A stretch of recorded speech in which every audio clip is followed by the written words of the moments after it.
All right. Hello, everybody. I am Dan Doran, founder with Quantive, investment banking shop working mostly in the federal contracting space and the technology market.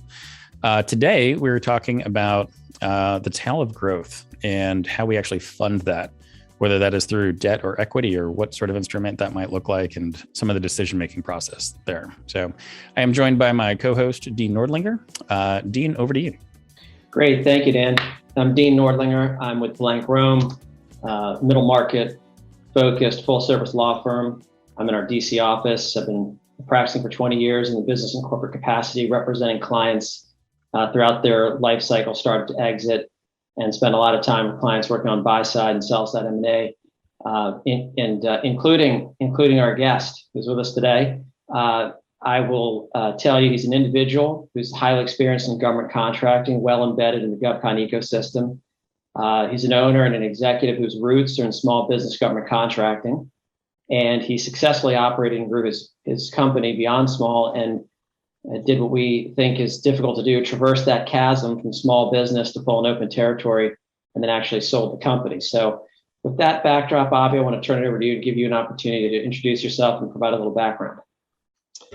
Thank you, and it's a pleasure to be here with both Dean and Dan. I appreciate the opportunity to talk a little bit about myself and the company that we recently sold, and the story about how we got there. So my name's Avi Benes. I was the CEO of IMPAQ LLC, which is a government contractor that focused on research and evaluation, mainly in the healthcare, labor, education, international development spaces. And it was a family-owned business that we started in 2001 and successfully exited in 2020, just around when the pandemic really kicked off. So good timing. Yeah, no. So I spent this pandemic mainly in my pajamas and thinking about what comes next. Well, good for you. Congratulations. Thank you. Yeah, timing is everything, right? So great segue. So Avi, thanks for joining us. The question that I wanted to pose as we kick this thing off is, so IMPAQ grew from sort of a traditional small business GovCon set aside work, that sort of composition, if you will. And you were able to grow this to substantial other than small type operation prior to that exit. And throughout that journey, obviously we go through, the funding exercise, whether it's working capital or funding inorganic growth. And oftentimes we're faced with decisions on how we're going to do that. Is it debt capital? Is it equity capital? Do we dilute ownership? Do we face control issues doing that? So I'd like you to sort of jump in and start talking us through your decision-making process and some of what you went through as you worked through that journey over the years. Sure. Okay. No, happy to. So I mentioned the company was founded in 2001. It was founded by my parents, Jacob and Sharon Benes, Jacob Benes being a labor economist. And they really grew the company up until that kind of threshold of, the highest amount you can be still under small. And at that time, I was living in New York, working on Wall Street for various big banks. And they came to me, their son, and said, hey, we've built this company. We're at this threshold. A, leave New York, move back to Baltimore, join, so we can see our grandkids. And B, help us make this decision on what should come next. Because we know we don't want to be the smallest of the large businesses. That's a bad place to be because you're competing with the big boys, but you don't have the resources to do so. So we have to think through what are our options. And our options being, do we sell the company? Do we ESOP the company? Or do we grow the company? I mean, that was really what they had narrowed it down to. So I came down, I did my due diligence and said there was a big opportunity to grow this business. They had a lot of good customers and a lot of good talent. And so it took me roughly 2 years to do my due diligence and convince my wife to leave New York and join this opportunity. And I convinced or agreed with the owners, my parents, that in order to grow the company successfully above that threshold, we need to do so not only organically as they were doing it, but also inorganically. And so we had a couple kind of parameters that we put around how we're going to grow the business inorganically. The first was never bet the farm. So we were not willing to take on a deal that was too big in size, that would put too much either debt or dilution on the business that could put it in jeopardy, because we had a good thing going. The other thing was we wanted to keep the control within the family. And so we really put a, at least in conversations, put a really high standard on what it would take for us to get over that, bringing in another equity partner threshold, if you will. And so we really decided to grow the business based on debt financing, and not primarily, exclusively secured debt financing, which allowed us to maintain control. But it also, the drawback really in it is you can't go as fast as you might otherwise want to go, right? So we are limited by leverage covenants or those types of parameters, but we were comfortable with that because, as I said, we said we're never betting the farm with any transaction. Right. So knowing our work history together, the fact that I always felt that you had, in a good way, both a very aggressive organic and inorganic growth strategy. You certainly weren't afraid to look at target companies that, weren't perfectly clean. Let's talk about that strategy and how you dovetailed that with the ideas you've already said, like, hey, we went the debt path, no equity. So talk a little bit about that, how you pulled those two together. Yeah. Okay. So the first part is, so my background was as a high yield analyst on Wall Street. So I was not a stranger to debt. I was not a stranger to companies that needed some help. I will say that, so we did, I think, a total of 4 transactions in terms of buying companies, ranging from, I think it was like 1 million up to 10 million in size. So not enormous, but when we started when we were roughly 14 million in revenue, so it was sizable for us. Again, never betting the farm. And they range from kind of really messy to, hey, kind of plug and play, and we think this can integrate into our business really well. So the first part is all of the 4 companies we bought, we had a previous relationship with from a subcontracting perspective. So we knew some of the people, whether it be the owner or some of the employees, knew the type of work they were doing, whether it was good work and we could pay a premium, or we better get this at the right price because there's a lot of hair on this deal. And then the second part of the question, in terms of how we kind of use debt financing. So I first came in 2010, and having the Wall Street background, my parents said, hey, figure out the finances, figuring out the accounting, come in from that role. And one of the first things that happened to me when I got there is our bank at the time sent us a letter saying, because you violated this administrative covenant, essentially, we're cutting your line of credit.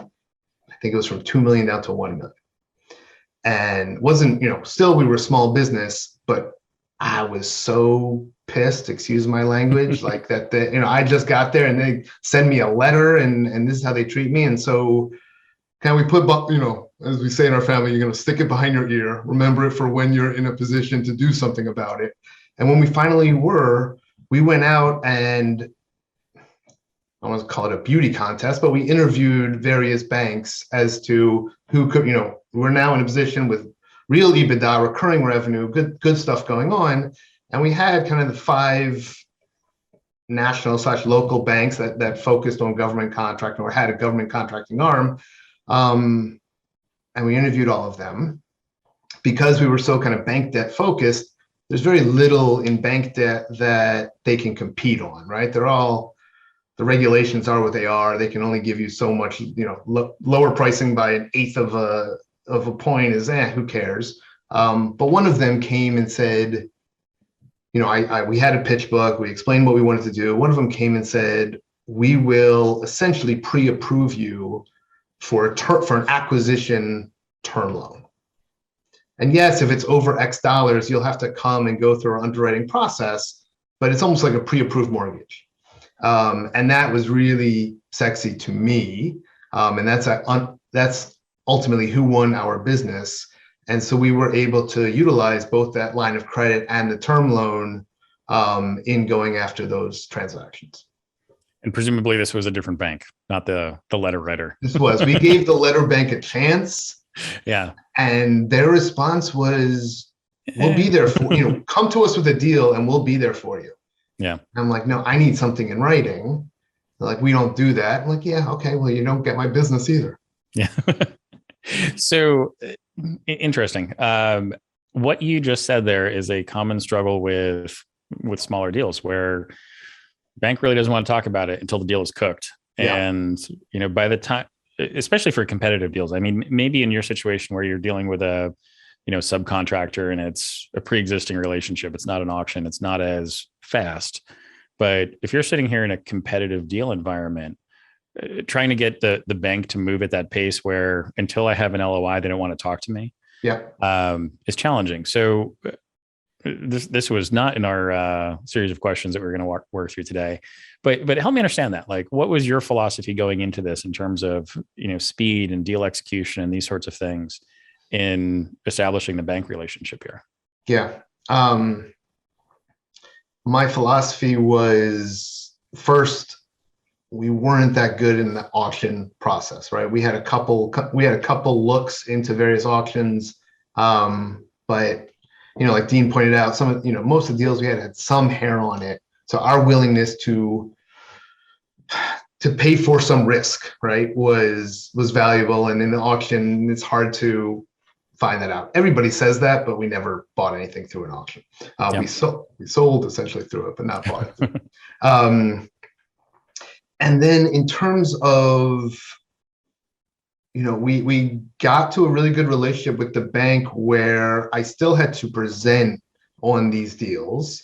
But because I had that kind of pre-approved mortgage, I was very confident that I could go into these deals and say, hey, financing does not need to be a prerequisite to closing, right? I have that in my hand, and that for the sellers was very attractive. They didn't always have that. And in fact, some of them had gone down that path and then the guy couldn't, the buyer couldn't get the financing. I didn't have that problem.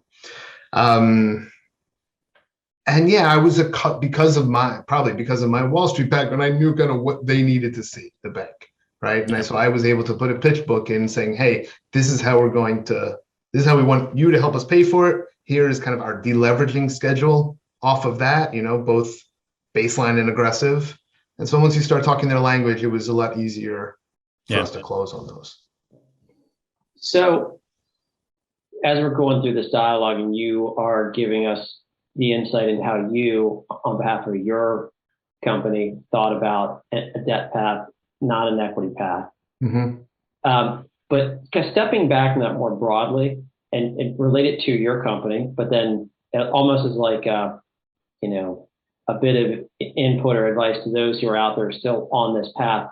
What types of external, internal facts, factors, or circumstances are those that you think a company could be or should be looking at that would be telling to them about why a debt path is better for them than an equity path, or vice versa?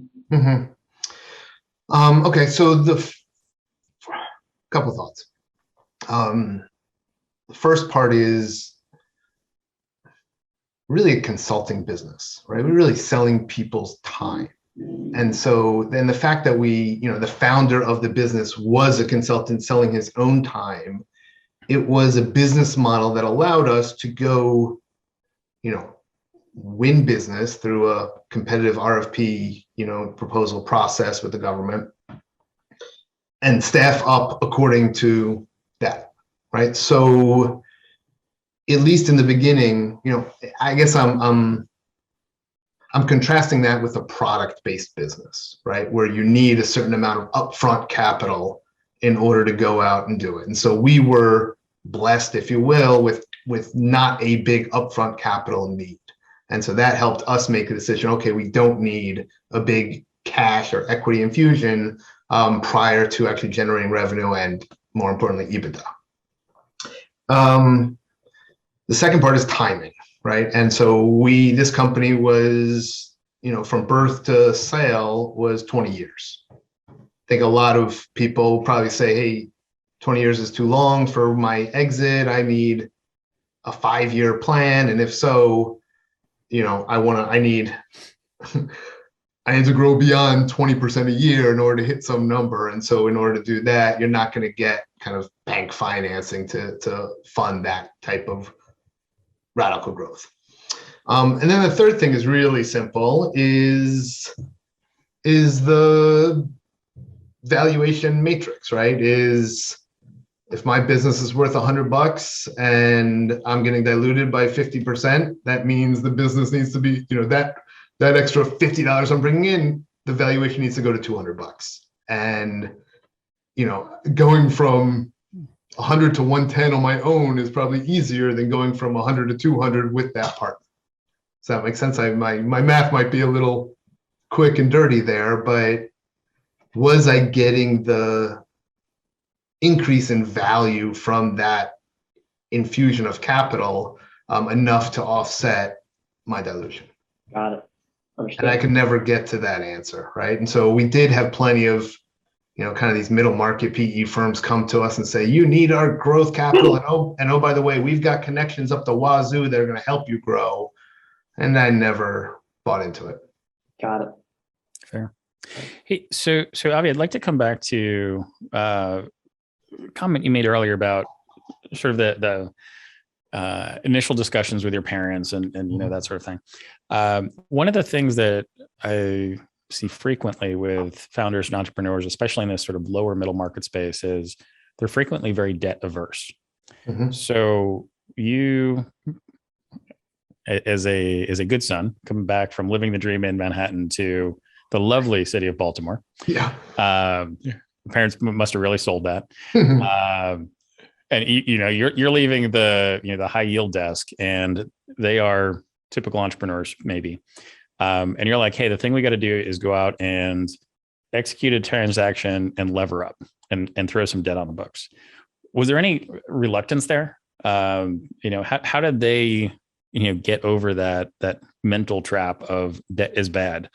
And I'm assuming that they're like most entrepreneurs in that, that initial foray. So what's your thoughts? Yeah, there was a ton of reluctance. Reluctance isn't the right word. There was a ton of concern and conversation around it, especially because this was not my father's first business. My parents had a very similar story to my story in that they came back to Baltimore to take over a family business when I was just a wee baby. And my father ran his father's fast food fried chicken business. And my father's a PhD economist, came back to Baltimore, it was Alex's Chicken Plus. It was 5 stores, the Inner Harbor, Baltimore and Light, Lexington Market, North and Charles, and Atlantic City. Anyway, ultimately, that business failed. And it was really tough on my parents. They had personal guarantees tied to loans on the business. And I remember, and I was a kind of teenager at the time. I remember it really being hard on my parents. And my father's message always was, I'm really scared that this is going to preclude my willingness to take on risk in the future. Right. Which feels backwards to me now, like as an adult looking at it, saying he had kind of the inverse reaction I think I might have had, which is I'm never going to take on that risk. But so he took that lesson to say, I'm not going to let this negate my ability to see a good opportunity and jump at it. And so, yeah, there was some debt aversion. There was a lot of smiles when we were able, my parents did have a guarantee on the line of credit when I got to IMPAQ for the business, and we were able to get that guarantee off. That was a really positive moment. And we really didn't take some of those bigger chances in transactions until we were able to get rid of those personal guarantees. Yeah. As we're talking about this, and It's making me think, Avi, about some of those transactions that we looked at for which you did incur some debt. And one of the things that you guys were very successful at, in my opinion, is once you made those acquisitions, you were able to harvest a lot of value out of a lot of vehicles in those acquisitions that the targets, weren't. And so I just, it's making me think about, you were talking about, look, you borrow money, what's the return? Or if I took an investor, and so I want, if you wouldn't mind, I'd like you to focus a little bit, walk us through how it was, why it was you felt like, hey, I'm going to buy this, and because it wasn't an accident. You were successful at acquiring assets, and I'll use the word exploiting, but I mean really just capitalizing on the work opportunities that were there through those vehicles that were untapped by the prior companies. So talk about that. Right. Okay.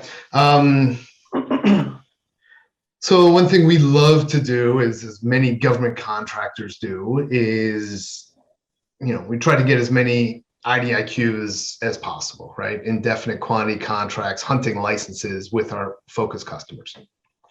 And two of the transactions that we did had those, in their own portfolio and their own backlog. Not yet backlog because they didn't win task orders. So the first one that I'm thinking of, they had this IDIQ, but they didn't have the talent or the background to actually fulfill the task orders on. So we found this opportunity. We approached them and said, "There's this disconnect here. Your IDIQ would mean a lot for us. It doesn't mean a lot for you. There is a number, in between kind of what you're getting zero out of it. We would get X out of it. There's a number in between 0 and X where we can both be happy." And so that kind of seeking out those underutilized IDIQs that we thought with the talent that we had, we could produce a lot of value. And, a transaction only works if both sides are getting value out of that deal, right? We never went in saying, "Hey, didn't we pull a fast one on these guys?" No, I mean, we need them to see the value as well.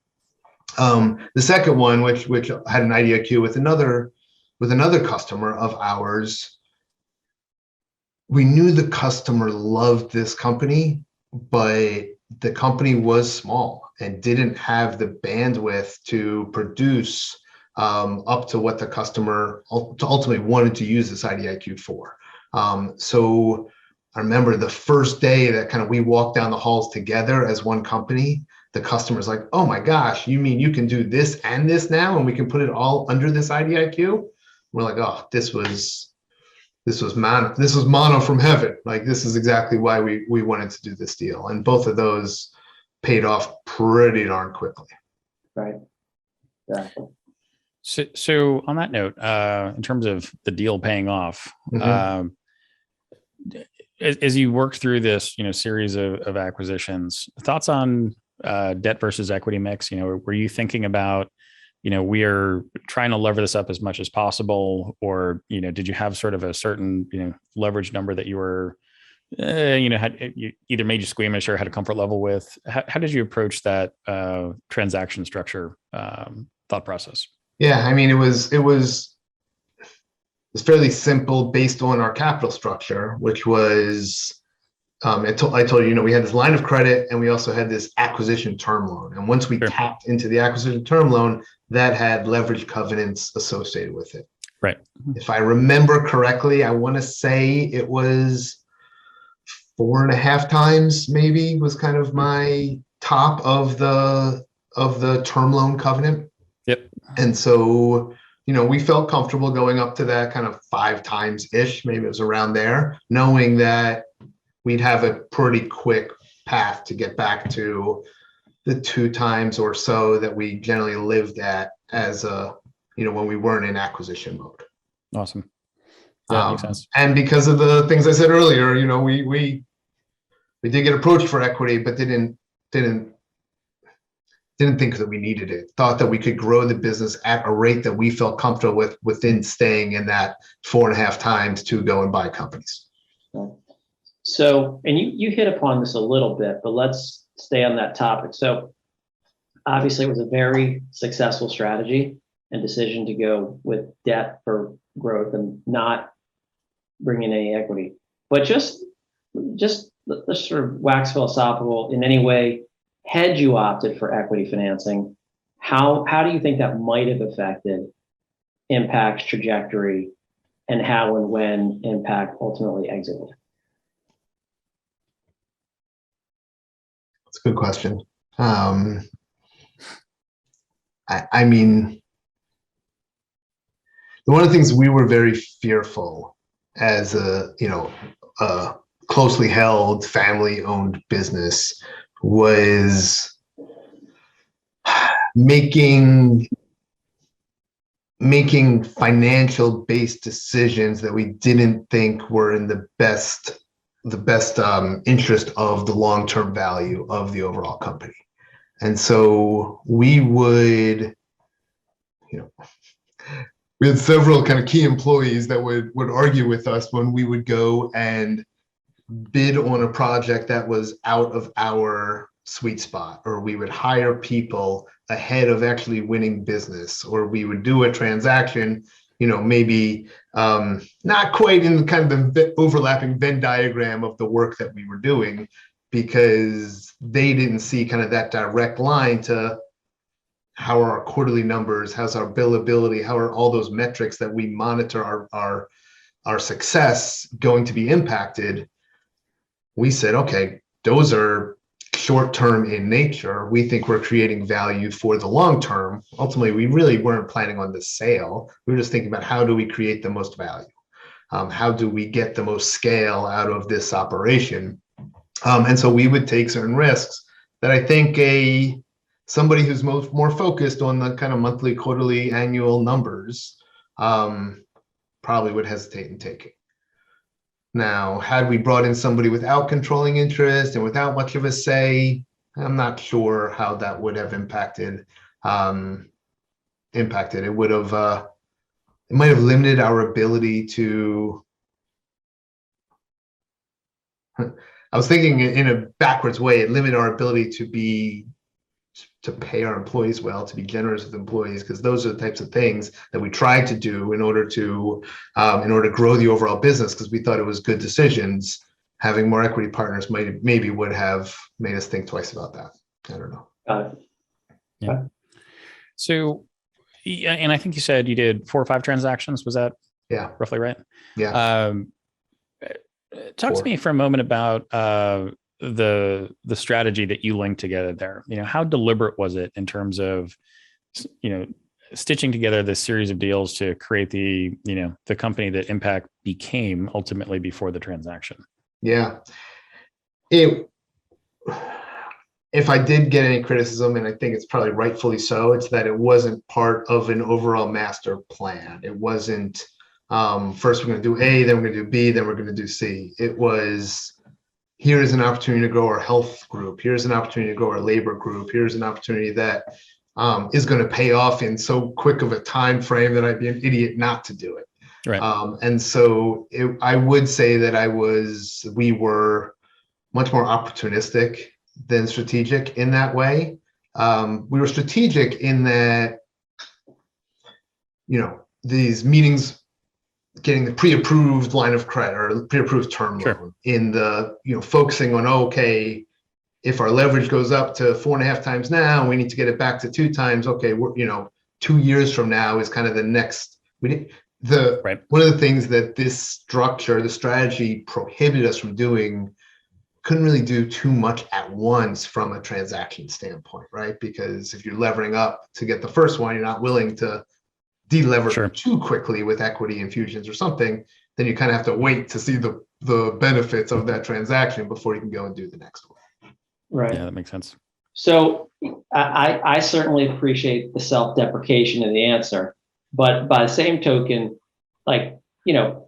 you had a plan in your mind. It wasn't a happy accident that a certain amount of time later you found yourself, as you said, in a situation where you were able to, I don't want to say engineer the exit, but it was built to sale. It went from a closely held family business to a legitimate highly attractive company. They got a lot of attention in the market. And so, in as much as you say, and I appreciate it, look, we were opportunistic.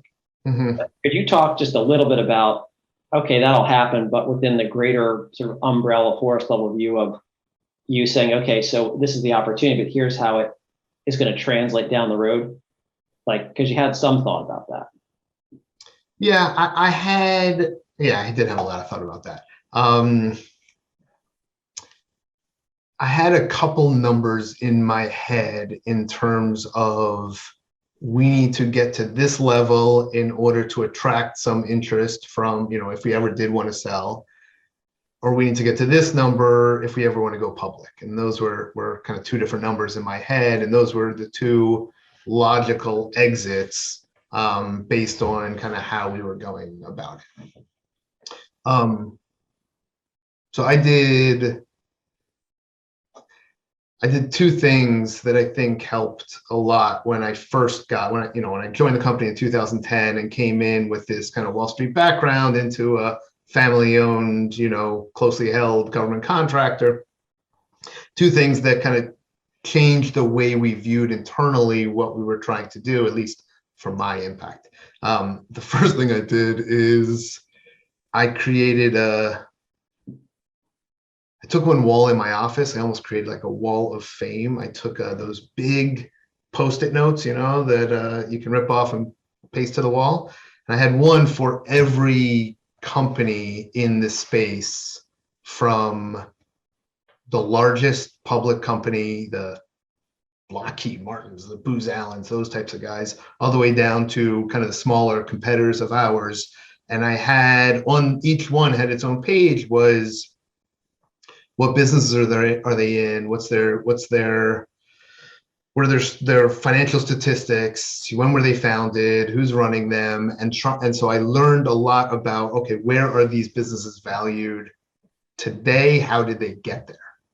The second thing I did is I started meeting way before I should have with every boutique investment bank in the government contracting space in the Baltimore, Washington, Virginia area.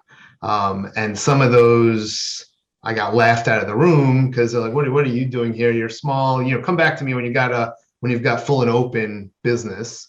But I'm like, these meetings, talk is cheap, right? I'm happy to have a lunch with anybody. And something could one day come out of these meetings. And it was actually one of those boutique investment banks that I had lunch with probably twice a year for 8 years, something like that we ultimately hired and walked us through the transaction, right? And they were very patient with me, saying, hey, when you're ready, we're going to be here for you. But it wasn't until I hit kind of those numbers and I saw some transactions happen in our space of competitors where I'm like, we're as good as that company. That seems like, I see the multiples rise to a level that, hey, my family could be happy with, and timing was pretty good. Awesome. So that kind of brings us to a close. I've got one final question for you here. Yeah. Timing's everything. So looking back, two-part question. If you look back in the rearview mirror, what might you have done differently? And what advice might you give somebody else that's starting this journey like you were, back however many years ago, going through this growth then potential exit? The advice is easier, so I'll start with that. And it's kind of off that last question. That's a nice misdirect there. I like it. Yeah. It's understand your market. It's a lot of people spend so much time focusing on their own internal operations, and rightfully so, that they don't have enough time they don't feel like they have enough time to go out of their four walls, meet the people that are trying to, move and shake in the industry. They don't understand, hey, what is my business really worth in the first place, right? They have an idea, but that's a lot of pride, that's a lot of ego, it's a lot of all different things. And when you're talking about kind of small businesses, which we were, you don't get good information, right, on what price something traded at or what even traded. So spend the time to learn what's going on with other companies in the overall market. Right. What I would do differently is, I mean, I think it's a really long list now that I'm thinking of it. It doesn't have to be an exhaustive answer, just a handful of. No, I mean, we were, it's a credit to my parents that a lot of businesses, right, can't survive the transition from founder to the next leader. And we were able to do so. Helped out that we were blood, but they were able to kind of take ego aside and make a decision on what they thought was best for the company and put it, have somebody who could lead us to that next level. But I think if anything, I fell into almost that founder's trap of, somewhat of like we'd say like a hub and spoke leadership method where, we tried as much as possible to bring divisions together, to bring employees together. But in a world of consulting where everybody's billing out their own time, a lot of times you don't get to leverage across those groups as much as possible. And if I had done a better job of kind of integrating those groups, of integrating key employees to incentivize them to work together somehow, as opposed to just directly for me or for the whole company, I think we could have even been more effective than we were. Got it. Thank you. Yeah. Well, it's easier said than done. No, but the reality is we appreciate the time you're taking and making for us, and being really direct and very open about your path, your journey, the things that went well, and some of the things that you thought, I could have done that better. It's very helpful. With our target audience here, which are people all along the spectrum. Some are just starting out on the journey, some are a little farther along. So, we appreciate your putting your color and your flavor, your spin on your story, because I think it's helpful to those who are out there who have not yet transacted. And as you know, as Dan said, timing's everything. Yours was not too long ago, and it was very well timed, and the market has continued to be favorable, right, for exits. So we certainly expect to see a lot more in 2022. Good. Well, I really enjoyed the conversation, and thank you to both Dean and Dan. Yeah, thank you, Avi. Appreciate it.